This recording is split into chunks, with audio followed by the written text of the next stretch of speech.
Hello बच्चों, नमस्कार। आपका स्वागत है हमारे नए वीडियो में।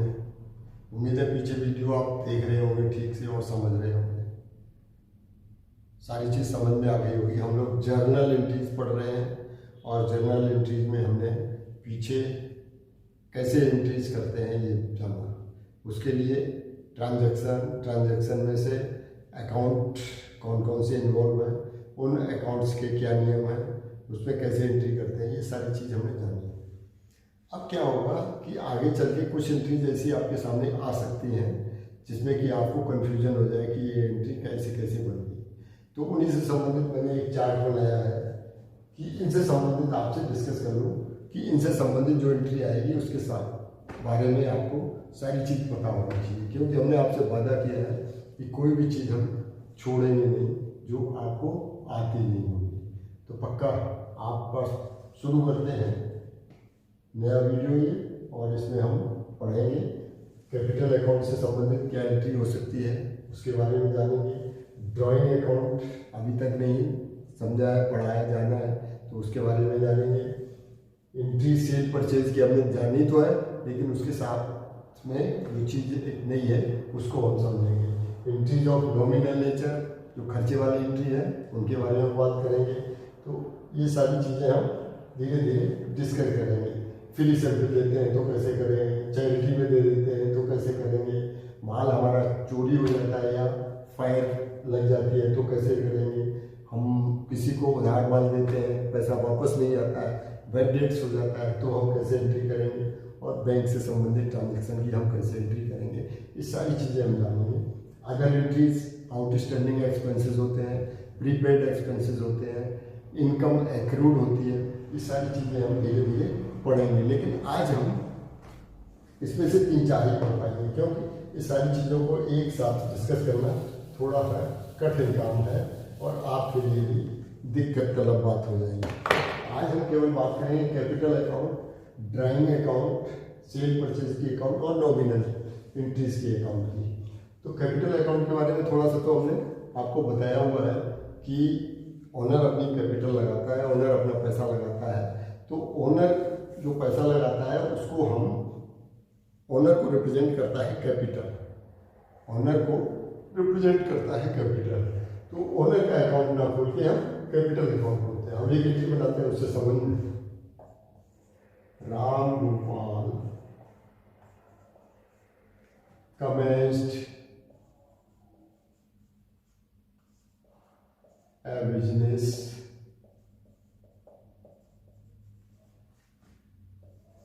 with rupees 2 lakh as cash। Ram Gopal ने 2 लाख रुपए लगा करके कैश में अपना व्यापार आरंभ किया। अब बच्चों बात यह है कि इसमें अगर हम देखेंगे कि इसमें 2 अकाउंट कौन से इन्वॉल्व हो रहे हैं, जैसा कि नियम बताया गया, तो इसमें 2 अकाउंट इन्वॉल्व कौन से हो रहे हैं आपको पता ही होगा कि सबसे पहले राम गोपाल का नाम आ जाएगा और कैश का नाम आ जाएगा। ये 2 नाम आ जाएंगे कि राम गोपाल ने बिजनेस में पैसा लगाया और 2 लाख रुपए लगाए।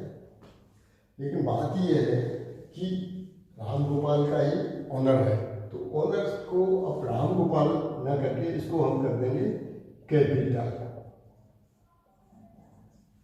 ठीक है ना। राम गोपाल को रिप्रेजेंट करेगा कैपिटल अकाउंट, इसको नहीं, इसका नाम नहीं आएगा, ठीक है। और ये cash account as it is रहेगा। अब चूंकि राम गोपाल कैपिटल अकाउंट हो गया तो ये क्या हो जाएगा, पर्सनल अकाउंट हो जाएगा। क्या हो जाएगा बच्चों, ये हो जाएगा पर्सनल अकाउंट। और पर्सनल अकाउंट का नियम है डेबिट द रिसीवर और क्रेडिट द गिवर। तो क्या किया है इसमें, राम गोपाल ने किया क्या है, राम गोपाल ने पैसा दिया है तो क्रेडिट हो जाए। बात समझ में आ गई, राम गोपाल ने पैसा दिया है। कैसे क्या हो रहा है बिजनेस में, बिजनेस के पॉइंट ऑफ व्यू से सोचो, हमेशा बिजनेस के पॉइंट ऑफ व्यू से सोचना है। बिजनेस में पैसा आ रहा है कि जा रहा है, बिजनेस में पैसा आ रहा है, तो debit part comes in, credit part goes out. Debit हो गया, इन हो रहा है ना पैसा, पैसा इन हो रहा है तो डेबिट हो गया। तो एंट्री क्या हो जाएगी, कैश अकाउंट डेबिट टू, अब आ जाएगा ये कैपिटल अकाउंट, ये नहीं आएगा।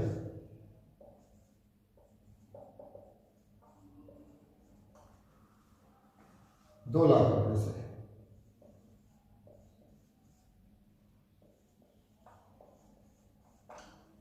ठीक बात समझ में आ गया। कैपिटल अकाउंट कहाँ से ओरिजिनेट हुआ, ये यहाँ से शुरुआत हुई कि उसने पैसा लगाया और पैसा लगा के कैपिटल अकाउंट आ गया, रामगोपाल चला गया, रामगोपाल के लिए। अब बच्चों बात यहाँ ये भी हो सकती है कि उसने कैश तो लगा दिया, लेकिन कभी वो माल भी लगा सकता है, उसमें मशीनरी भी लगा सकता है ना।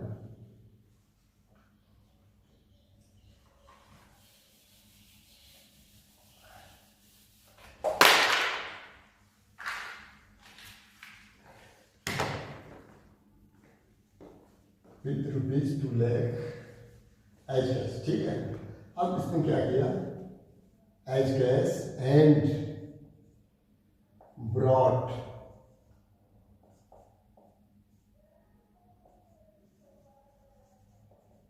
Machinery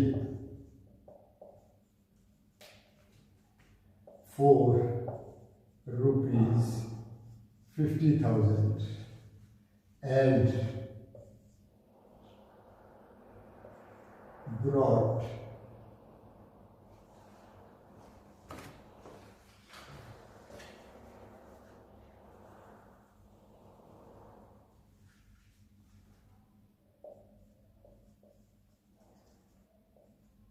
goods of ₹1,00,000। बच्चों 2,00,000 रुपये वो कैश लाया है, 50,000 की मशीनरी ले आया और 1,00,000 रुपया का माल ले आया। अब आपको ये बताना है कि अब एंट्री क्या हो सकती है, अब एंट्री कैसे करेंगे। कैश ले आया 2,00,000 का, इसमें कोई प्रॉब्लम भी नहीं है। इसके साथ साथ क्या लाया, इसके साथ साथ मशीनरी लाया, मशीनरी अकाउंट डेबिट कर दिया,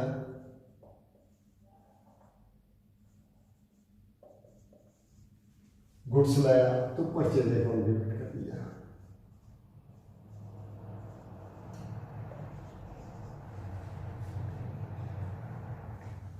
मशीनरी ले आया 50,000 की, परचेज ले आया 1,00,000 का। अब ये टोटल उसकी कैपिटल बन गई है 3,50,000 की। बच्चों समझ में, मशीनरी क्यों डेबिट हुई है, मशीनरी का अकाउंट क्या है, रियल अकाउंट है, और रियल अकाउंट का इन हो रहा है, इन हो रहा है तो डेबिट होगा। ऐसे गुड्स परचेज, इसके बारे में बताते हैं। परचेज का थोड़ा सा कई बुक्स में इसको रियल अकाउंट मानते हैं और कहीं इसको नॉमिनल अकाउंट मानते हैं। परचेज को किन्हीं किन्हीं किताबों में रियल अकाउंट माना है, किन्हीं में नॉमिनल अकाउंट माना है। क्यों रियल अकाउंट इसलिए माना है कि ये हमारे एसेट है।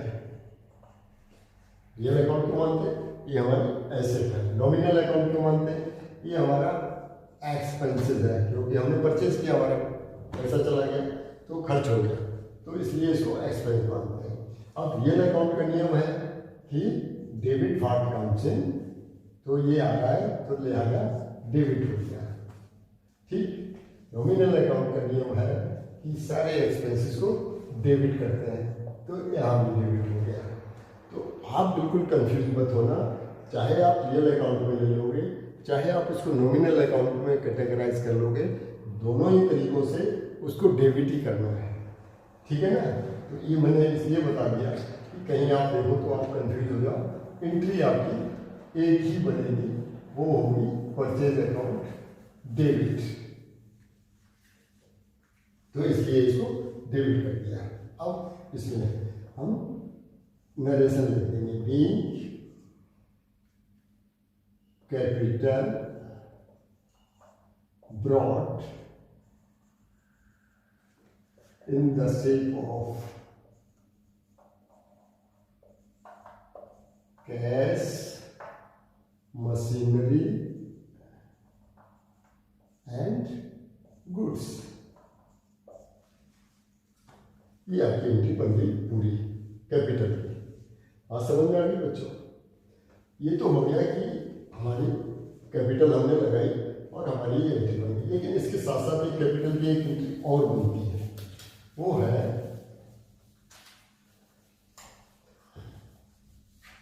वो एंट्री बनेगी कि यहां तो रामगोपाल है,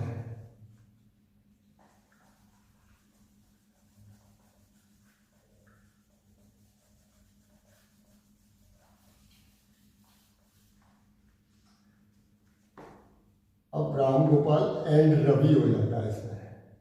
कई लोग पार्टनरशिप में बिजनेस शुरू करते हैं, उनके पास सफिशिएंट फंड नहीं होता है, तो वो क्या करते हैं, दो लोग मिलके, दो या दो से ज़्यादा लोग मिलके पार्टनरशिप बना लेते हैं। एक पार्टनरशिप होता है। पार्टनरशिप के जब चैप्टर आएगा तब बताएंगे पार्टनरशिप कैसे बनती है। तो दो या दो से अधिक लोग जब बिजनेस करने के लिए इन्वॉल्व होते हैं तो उसको पार्टनरशिप कहते हैं। तो अभी इन दो लोगों ने मिलके और बिजनेस विद ₹2 लाख ईच, दोनों लोगों ने 2-2 लाख रुपए लगा दिए। ठीक है, अभी इसको खत्म कर देते हैं। 2-2 लाख रुपए लगा के शुरू कर दिया, तो एंट्री इसकी वही बन जाएगी। अब इसमें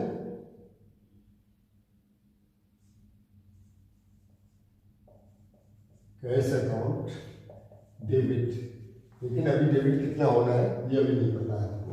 कैसे पता करेंगे, to Ram Gopal's capital account और टू रवीज कैपिटल अकाउंट।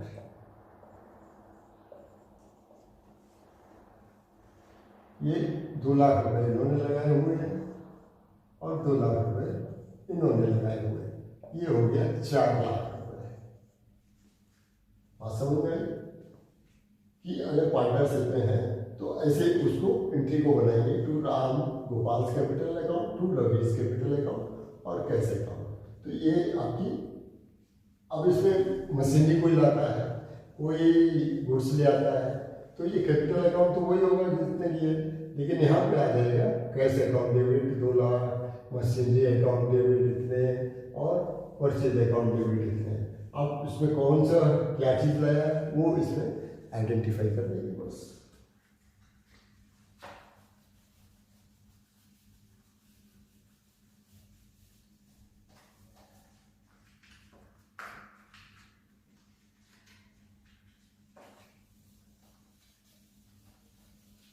तो ये हो गया आपका कैपिटल अकाउंट। अब हम आते हैं ड्राइंग अकाउंट पे। ड्राइंग अकाउंट क्या होता है,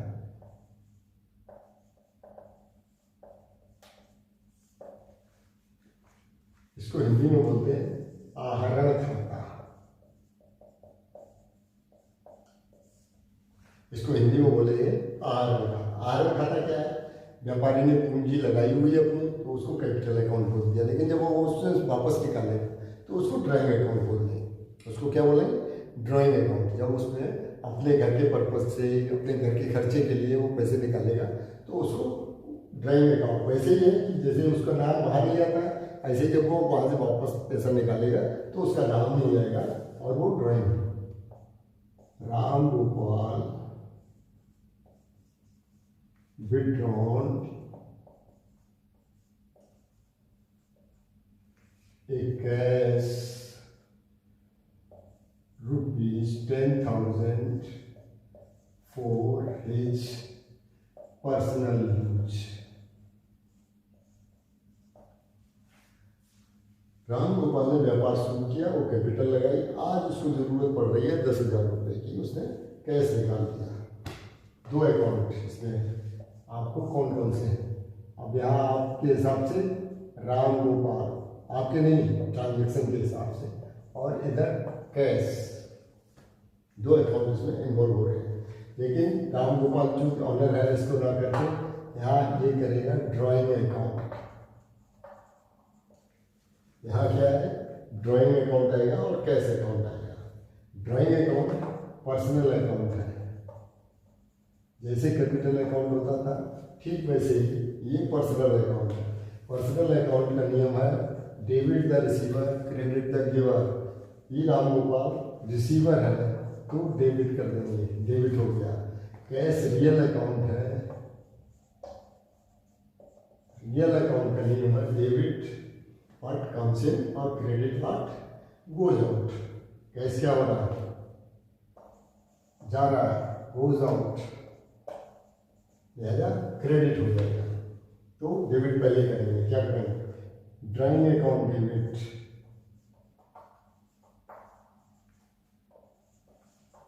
टू कैश अकाउंट 10,000 रुपये।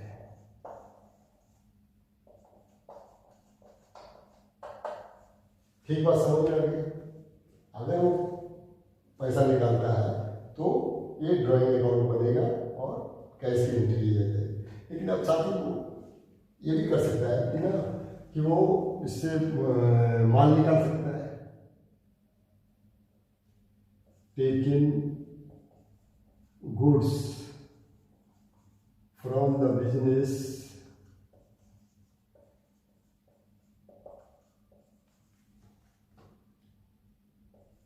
rupees 5,000 for his domestic purpose।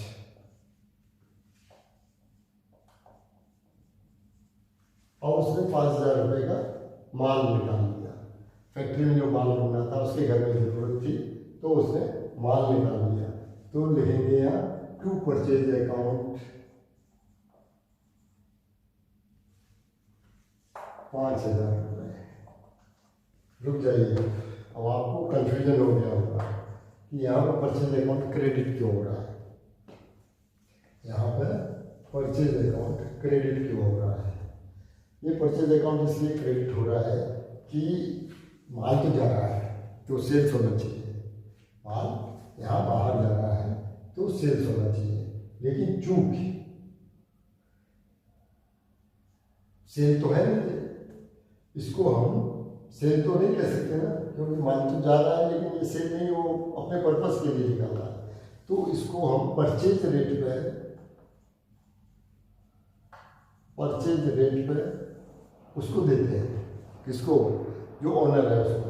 और परचेज रेट पे देंगे तो और सेल्स में आएगा नहीं, तो इसलिए इसको परचेज किया, गुड्स को, है ना, इसलिए इसको परचेज किया गया, इसलिए इसको क्रेडिट किया गया। ये केवल ड्राइंग में होता है। ये 2-3 जगह ये इसके एक्सेप्शन है। ड्राइंग में होगा आपका जो आपका चैरिटी करेंगे, उसमें अगर माल दिया हुआ है तो उसमें करेंगे। अगर नुकसान हो गया, फायर में हो गया है तो उसमें परचेज को क्रेडिट करेंगे, क्योंकि उसमें सेल नहीं हो रही है लेकिन माल हमारे पास से जा रहा है। और जब सेल नहीं हो रही तो उसको हम परचेज रेट पे ही यहाँ पे दिखाएंगे, इसलिए इसको परचेज किया जाता है। ठीक है ना, वैसे परचेज क्रेडिट नहीं होता, जैसा कि हमने पीछे बताया था, वैसा डेबिट ही देता है। परचेज जब भी करेंगे डेबिट के ऊपर। लेकिन ये एक्सेप्शन है कि फायर लग गया है, उसने ड्राइंग के रूप में ले लिया है, उसने चैरिटी कर दी है ना, तो ये सारी चीज़ों में ये क्रेडिट हो जाएगा। ऐसी स्थिति में अब ये 5,000 हो गया तो ये आ जाएगा 15,000 रुपये ड्राइंग हो गई उसकी। अब इसी के साथ साथ अगर वो यहाँ पे बैंक से भी निकाल लेता है, बैंक से भी 10,000 रुपये निकाल लेता है, तो यहाँ एक और बढ़ जाएगा टू बैंक अकाउंट 10,000 रुपये। और यहाँ पर हो जाएगा आपका 25,000, उसकी ड्राइव हो जाएगी 25,000 रुपये। तो वो कैश भी निकाल सकता है, माल भी ले सकता है और बैंक से भी निकाल सकता है। तो इस तरीके से ये 3 एंट्री बन जाएंगी और ये ड्राइंग अकाउंट में आ जाएगा। इसको आप धीरे से समझ लीजिए, कोई दिक्कत हो फिर डिस्कस करेंगे अपन, है ना। तो ये हो गया आपका drawing account.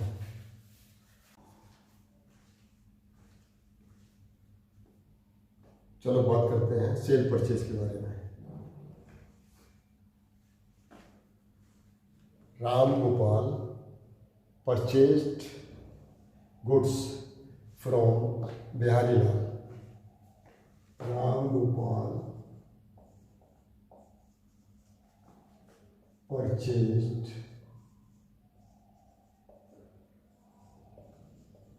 goods from Bihari Lal costing ₹10,000।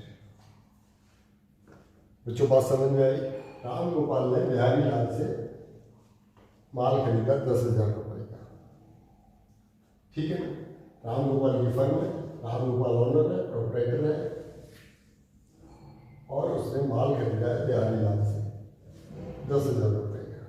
2 account इसमें इन्वॉल्व हुए हैं।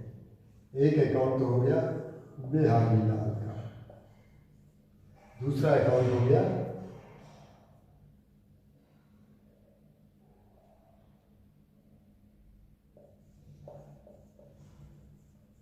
परचेज का। बात समझ में आ गई? इसमें बात केवल इतनी समझाने की है, वैसे तो बिहारी लाल परचेज आप एंट्री कर लोगे जैसे बताया हुआ है। इसमें बात ये बताने की है, यहाँ पर भी कैश का ट्रांजैक्शन नहीं दिया हो, कैश की बात नहीं करी हो, तो आप क्या समझेंगे कि वो क्रेडिट ट्रांजैक्शन है। सबसे पहली बात ये क्या है, क्रेडिट है, इसको क्रेडिट ट्रीट करेंगे, इसको नगद में नहीं करेंगे। दूसरी बात, इसी को कर सकते हैं राम गोपाल परचेज्ड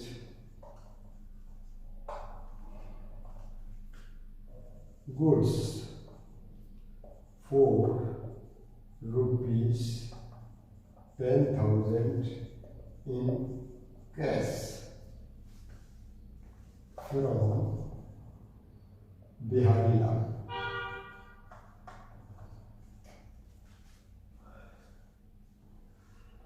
दूसरे को समझिए। अब यहाँ पे कैश आ गया, क्या एंट्री आ गई, कैश, लिहाजा बिहारी लाल अब इसमें कहीं इन्वॉल्व नहीं होंगे। राम गोपाल तो है नहीं, उनका तो ये तो ऑनर है, उससे तो कोई मतलब नहीं। Purchase goods for ₹10,000 in cash from Bihari Lal, इसमें बिहारी लाल और परचेज आएगा। इसमें क्योंकि कैश आ गया इसलिए बिहारी लाल नहीं आएंगे। तीसरी एंट्री हो सकती है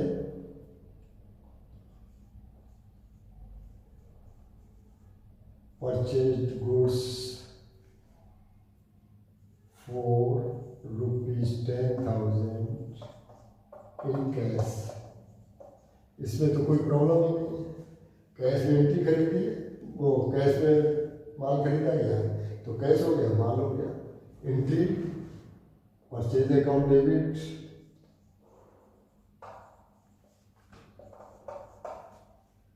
टू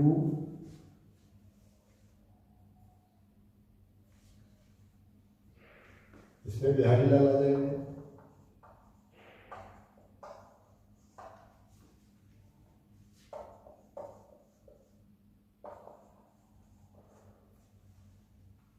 दूसरी एंट्री करते हैं, इसमें परचेज अकाउंट डेबिट,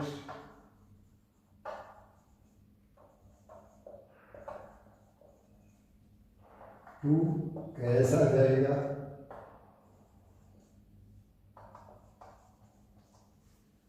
ठीक बच्चों। तीसरी एंट्री कैश की हुई। तो इसमें जो मेन बात है बताने की वो ये है कि अगर आपके ट्रांजैक्शन में कैश का जिक्र नहीं है तो उसको क्रेडिट ट्रांजैक्शन ट्रीट करेंगे। उसको कभी भी कैश में ट्रीट मत करना। केवल कैश लिखा हुआ आता है तो फिर कैश में आएगा, फिर जिससे भी खरीदा है उसका नाम नहीं आएगा। ये बात तो हो गई आपके सेल परचेज की। लेकिन नॉमिनल अकाउंट में इसका उल्टा हो जाता है। नॉमिनल अकाउंट में सारे अकाउंट कैश में ही ट्रीट किए जाते हैं। उसमें नाम होगा Madan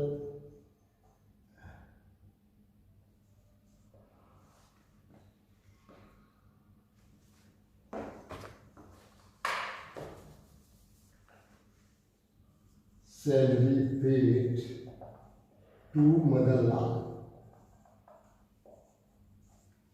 salary paid to Madan Lal. ठीक है, अब इसमें सैलरी दी गई है।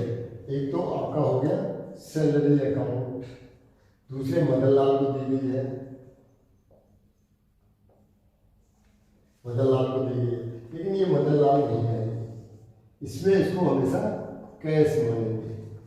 वहाँ क्या था, अगर कैश में नहीं लिखा गया है तो क्रेडिट मानते थे, यहाँ अगर नहीं लिखा गया है तो भी कैश में ही मानेंगे इसको।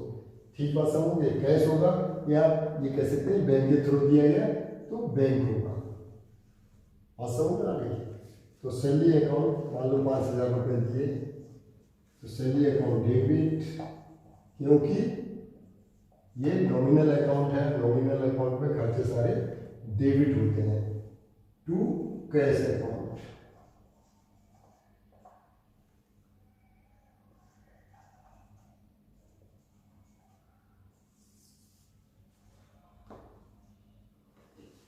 दोनों में अंतर है, इसलिए इसको बताया है। सेल परचेज और इनके बताने का पर्पस केवल ये था कि आपको ये समझा सकूं कि कौन सी एंट्री कैश में ट्रीट करेंगे, कौन सी एंट्री क्रेडिट में ट्रीट करेंगे।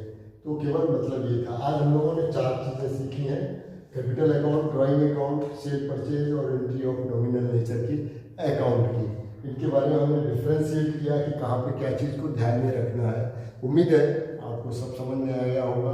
ध्यान से और रिवीजन करिए और मुझे बताइए, कमेंट करिए, लाइक करिए, सब्सक्राइब भी कर दीजिए अगर आपकी इच्छा हो तो। नहीं तो बाय बाय, नमस्ते, फिर मिलेंगे दूसरे वीडियो में।